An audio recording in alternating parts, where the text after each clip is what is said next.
Acteur Intégral Bourse, Guillaume Paul.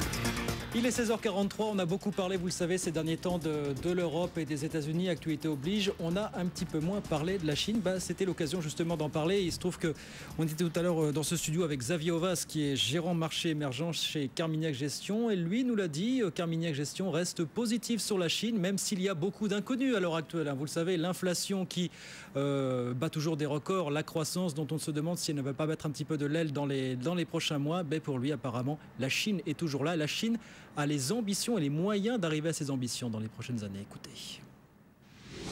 Restons optimistes parce que la Chine, en plus d'avoir une croissance économique très forte, est une économie qui génère énormément d'excédents et de surplus. Donc vous avez un surplus de la balance commerciale, un surplus de la balance courante, un surplus de la balance des paiements. Et la Chine, en fait, a accumulé au cours de ces dernières années un trésor de guerre, des réserves de change qui aujourd'hui atteignent le chiffre de 3200 milliards de dollars, ce qui est absolument prodigieux. Ça fait à peu près 60% du PIB, un peu plus de 60% du PIB. Pour trouver mieux, il faut aller sur des pays un peu particuliers comme l'Arabie Saoudite, mais qui ont des ressources pétrolières que vous connaissez. La Chine, elle, arrive à avoir des excédents fantastiques en étant net importateur de toutes les matières premières. Donc, si vous voulez, en Europe, aux États-Unis, au Japon, vous avez très peu de croissance. Et le peu de croissance s'est accompagné d'une aggravation catastrophique des niveaux d'endettement. La Chine, c'est tout le contraire. Quand vous dites que vous restez positif sur la Chine, c'est que vous êtes confiant dans la capacité de la Chine à mener ce qui est le grand défi actuel, c'est-à-dire de faire basculer son modèle économique de ce qu'il est aujourd'hui, c'est-à-dire basé sur l'exportation à tout crin, à une société consommatrice. C'est le grand défi de la Chine. Pour vous, elle peut le tenir, cet objectif, dans des délais... ils ont des plans, ils mettent en place des plans quinquennaux. Les autorités chinoises ont une vraie vision à long terme. La particularité de la Chine aujourd'hui, c'est que l'économie repose énormément sur l'investissement. L'investissement compte pour 45% du PIB en Chine, c'est beaucoup plus élevé que ce que vous pouvez trouver ailleurs. En Inde, on est à 35%. Au Brésil, pour vous donner un autre exemple, on n'est qu'à 18%. La contrepartie, bien sûr, c'est que la Chine, en Chine, la consommation est moins importante, 46% du PIB. En Inde, on est à 65%. Au Brésil, plus de 70%. Et le grand défi des autorités chinoises va être justement de faire basculer cette économie basée sur l'investissement vers la consommation. Comment on fait ça? Alors, comment on fait ça?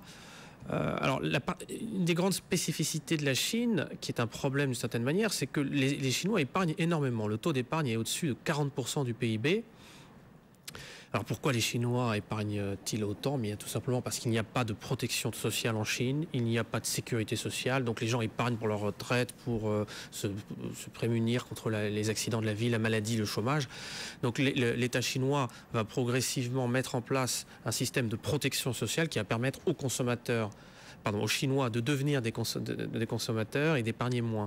La Chine aujourd'hui, nous on le voit un petit peu comme le Japon ou la Corée des années 50 ou 60. Ces pays avaient une économie basée essentiellement sur l'investissement et on a vu qu'à partir d'un certain niveau de richesse, ces économies ont basculé vers la consommation et c'est un petit peu le point d'inflexion que la Chine connaît aujourd'hui. Oui, c'est effectivement le grand défi des prochaines années, malgré, on le disait, les écueils, les inquiétudes du moment, cette inflation qui ne tarit pas avec l'envolée des matières premières, des denrées alimentaires, bien sûr, et puis effectivement l'absence d'épargne, qui restent les grands écueils. On continue à surveiller tout ça de très près, comme le laisse sur le feu quotidiennement, et pour l'instant on n'en voit pas le bout. Alors on n'en voit pas le bout, justement on va le voir, le bout. L'inflation a été un vrai problème, vous avez raison, depuis je dirais le mois de novembre l'année dernière. C'est un problème qui est pris très au sérieux par les autorités chinoises parce que c'est un problème qui est très sensible politiquement. Donc il y a eu un resserrement monétaire très important, des hausses de taux, les hausses des réserves obligatoires des banques. Les annonces sont fréquentes de ce type. Tout à fait. Il y en a eu. Voilà. Maintenant, nous, on pense qu'on est arrivé à la fin du resserrement monétaire. Alors, pourquoi? D'abord, il faut voir.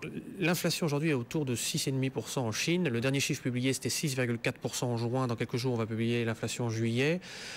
Mais ce qui est très important, c'est que l'inflation va commencer à baisser à la rentrée. Donc le pic d'inflation est maintenant. Pourquoi elle va commencer à baisser? Tout simplement parce qu'on a des effets de base qui vont commencer à jouer très favorablement sur l'inflation.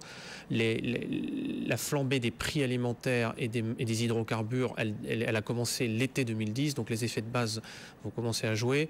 Donc nous sommes plutôt optimistes. On a l'impression que l'inflation aura été un problème, mais elle n'a pas été hors de contrôle. Donc il restera à voir effectivement si l'attitude de la Banque centrale chinoise intransigeante sur ce dossier-là commence à porter ses fruits. Et puis autre écueil qu'on identifie assez souvent, c'est la solidité du système financier, avec l'idée toujours qui rôde qu'on ne sait pas exactement ce qu'il y a dans les comptes des banques aujourd'hui. Il est vrai que, oui, vous avez raison, c'est un problème important. La transparence dans le secteur financier en Chine n'est pas suffisamment bonne.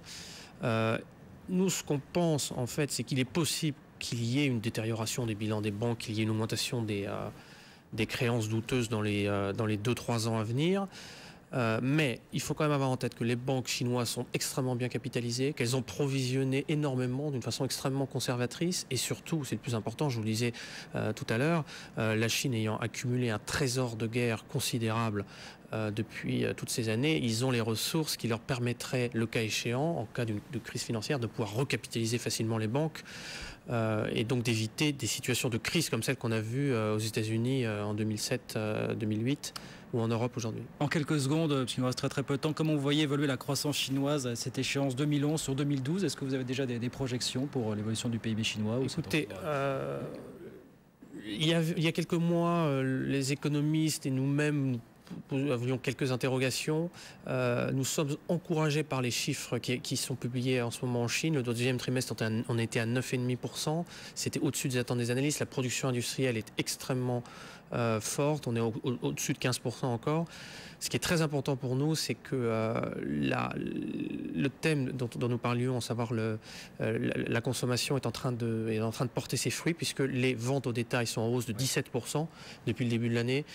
C'est très important parce qu'on a énormément d'investissements chez Carmignac dans les sociétés qui sont tournées vers la demande domestique chinoise. Donc pour l'instant, nous ne croyons pas au scénario d'un ralentissement brutal de l'économie chinoise. C'est-à-dire pour cette année, vous voyez combien ? Pour cette année, on sera sans doute au-dessus de 9% et l'année prochaine, on restera dans une zone proche de 9%. Voilà l'optimisme de